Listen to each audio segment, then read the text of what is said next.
Hello and welcome back to the HullCityFanCentral YouTube channel, where today I do my preview, prediction and everything you need to know before the FA Cup clash, the third round clash against local rivals Doncaster Rovers. Yes, Hull City will be facing Doncaster Rovers in a cup competition under Grant McCann for Doncaster Rovers for the second time in about two to 3 years. Yeah, of course, we did face off against them in the Carabao Cup, not this season, but last season, or maybe the season beforehand. We did lose that game, so let's hope for not to have a repeat tomorrow. Sunday fixture, 12 p.m. kickoff for the Tigers at the MKM Stadium, so it should be a good one. I do feel somewhat optimistic to get out of the third round of the Cup. As you'll have seen by the title of the video, we haven't got out of the third round of the Cup in the FA Cup for 1,814 days. Now that's quite a stretch of time if you ask me. So I have some deluded optimism as always with Hull City that we may get out of the third round. An injury update on the Tigers. Well, some positive news actually, as Hull City could have a returning Ryan Longman, as he is back in training ahead of this Sunday's FA Cup tie. And also Carl Rushworth is expected to be involved, as he's been back in training for about a week or so now, since having his little ankle injury, I believe, that he had. Ruben Sayers has come out confirming this. Longman will apparently be a big boost, and also Carl Rushworth will also be a big boost. I'm predicting, I mean, you'll see later on in the video, but I predict that he will, I believe that he will get into the starting lineup. I think that he will play a part in this game. We haven't really got any other injury news or updates on any of the players. Apparently everyone is fit and considered to go from the Leeds game, of course, that being over a week ago now, and always there's no new news on some of the players that have been out injured for a stretch of time already. So 2 fresh injury inclusions into the starting lineup, but no new injury outgoings. So Hull City predicted starting 11, powered by friends over at Fanhub. Do you not know what Fanhub is? It's a fantastic free app that you can get rewarded for being a football fan for free. Go and check my link in the description, or and use my golden ticket code HUL-IZR. It'll let you bypass the queue and you get rewarded for using it. So Hull City predicted starting 11. Now, it's very, very hard to predict an FA Cup starting 11, as we all know.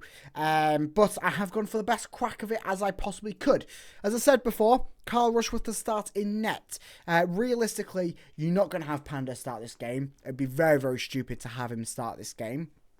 Carl Rushworth is a very, very good keeper in his own right. Let's not forget that. He is from Brighton, a loan out from there, a keeper that many sides wanted in the summer, a very, very strong keeper, which will do a very, very good job.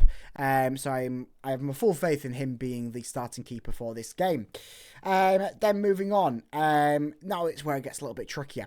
I think that Drama will start the game at right back, due to the main factor that he didn't play against Leeds. He was on the bench, and hasn't played in that one. So if he didn't play today, then moving on to the next championship game, which will be next Saturday, he won't have played in over 2 weeks' time, which is quite a stretch of time, especially for a right back in the style of Cody Drama.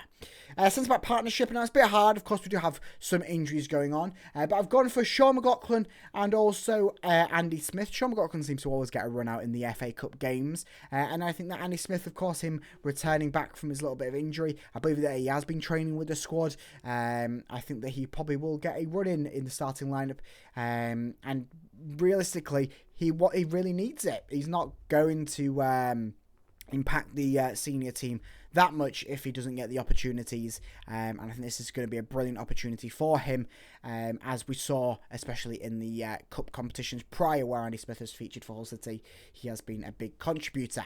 Over at left back, similar thing with Drama. I think Giles will start over there. Of course, Matty Jacob started the game against Leeds, and so Giles didn't play at all. I do also think, though, there is a possible contention that Brandon Fleming may come in and play the game, or play a little bit of the game at left back. Of course, he is back at Hull City after having his loan deal at Doncaster terminated. I'm not 100% sure on the deals. Of course, he has played FA Cup matches already for Doncaster, so I don't know if he can play for us. But yeah, he's at Hull City. We will see. Wait and see what happens with this game. But I think Giles will be the starting left back. So very, very strong defence to start off with. That moves ahead. Finley Burns hasn't really had a run out. And I think that if he is going to stay at the club, this is his chance to prove his worth for Hull City. I think this is what this FA Cup game has taken. A lot of the players at the Hull City may be going, we could maybe do without that person. I think that we possibly will go. We'll give them a run out in this game. If they do crap, they do crap and they're gone. If they do well, they can maybe have some involvement in the senior team moving forwards into the second half of the season. I think Finley Burns is a prime candidate for that. A senior team starting debut for Rocco Coyle, of course the younger brother of Louis Coyle. He's been featured on the bench for a few games now in the Championship, and I think this is perfect run out to get him in that midfield and to see what his value is worth, especially after senior football against a Doncaster side that will be up for a fight. Let's not forget they've got everything to come into this game and get a victory over Hull City once again.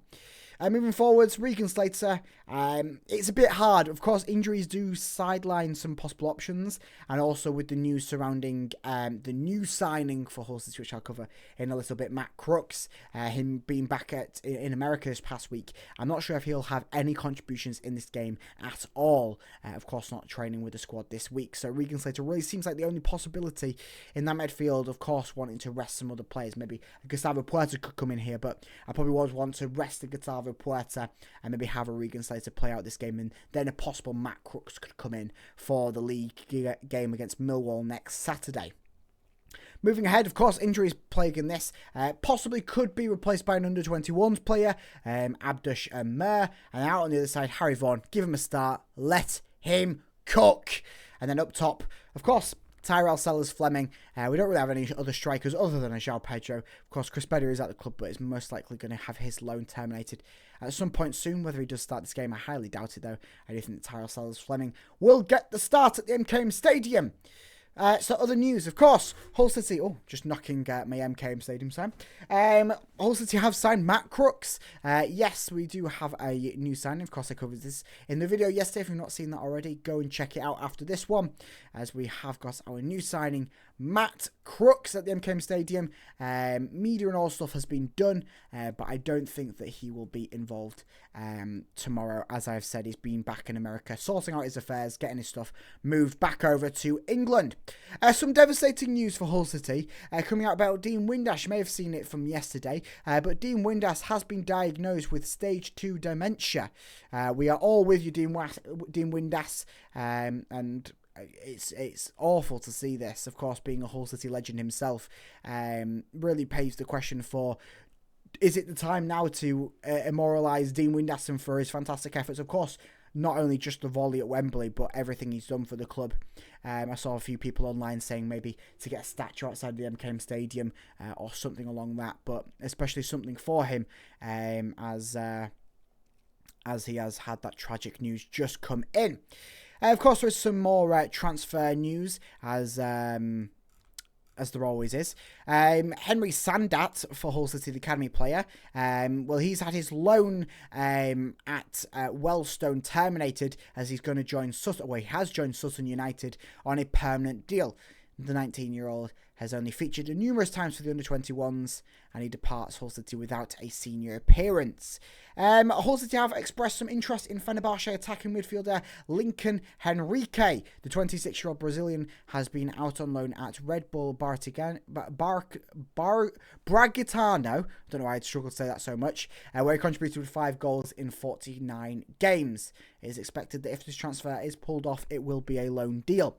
So that's a bit of your transfer news roundup, as we will now press on back into the game for our last meetings. Of course, we're going to face each other in a club friendly where everything went wrong for Tim Walter. It really spelled disaster from this moment, didn't it? I mean, I had faith in Tim Walter at this moment, but that was quickly diminished as the season went on.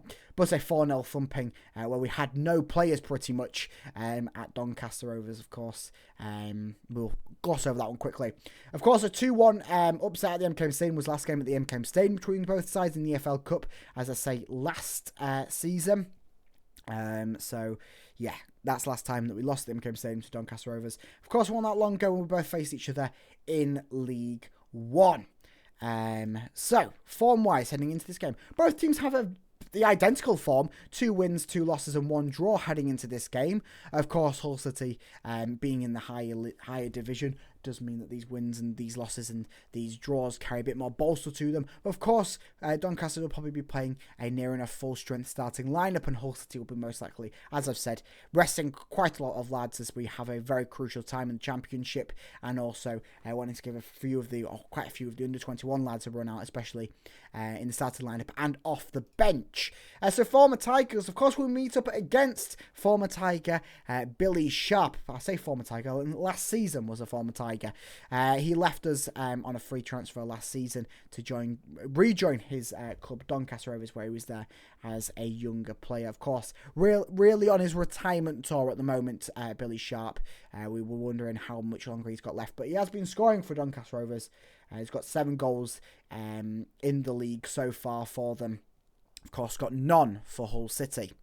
Shared shirts. Well, I've gone for Billy Whitehurst. And Billy Whitehurst, a legend, icon, everything you want him to be around Hull City. He played over 200 games for Hull City across 2 different spells, but quite a long stretch of time. I think he played for Hull City across about 5 or 6 years, grabbing quite a few goals in the process, certainly in his first stint. Of course, that long stretch where he played for us for about 5 or 6 seasons.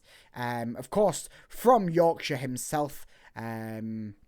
He is a legend around the club, but also played for Doncaster Rovers a couple of seasons after he left us on the last time they played for us. He played for Doncaster Rovers for about a season, I believe it was. So, yeah, that is my shared shirts for this one. Billy Whitehurst. Now, player to watch out for. I could have gone for Billy Sharp, but I thought I'd go for someone who maybe has been producing a little bit more and a little bit more effectively than Billy Sharp, and that being Luke Molyneux. Luke Molyneux has contributed with 7 goals and 4 assists, the same amount of goals as Billy Sharp in the league this season, and 4 assists in the league. He has been at Doncaster Rovers now since July of 2022. He played at quite a number of games, but maybe having his best start to the season right now. 32 games played this season in all competitions, 8 goals, 5 assists in all competitions, and he hasn't been playing too bad as well. He has been a little bit goal dry and a little bit assist dry recently. His last goal involvement was assist against Tranmere in a 3-1 win against Tranmere on the 21st of December. And if you want to get his last goal, you're going to have to go back to a 2-2 draw against Cheltenham on the 7th of December, where he got his last goal there. So maybe overdue a goal or an assist here. We'll wait and see. But certainly a player to watch out for tomorrow, as I presume he'll probably be involved in the starting setup somehow. So, score prediction. I say deluded optimism wins here on the HullCityFanCentral YouTube channel, because Hull City 3, Doncaster 1. Why not? Why should Hull City not have a little bit of an FA Cup run, boost some confidence back into this squad, and grab a 3-1 victory? Goals for Tigers. Harry Vaughan. Why not? Tyrell Sayles-Fleming. Why not? Finley Burns, why not? 3-1 win for the Tigers. That's what I'm predicting. I will be there at the game tomorrow. I'll leave you with a photo of Adrian as always. I'll be there at the game tomorrow with my matchday vlog. So make sure you stay tuned on the YouTube channel by liking and subscribing to see that tomorrow. And to keep up to date on everything Hull City, all the breaking news, content, everything you want to see about Hull City and more. Go and check me out over on Twitter or X to get a breaking news minute by minute on Hull City. And also, I'm a little bit active over on the TikTok nowadays. So go and check me out over there to see more Hull City content, because why would you not want it? But I will see you in the next video. Up the Tigers.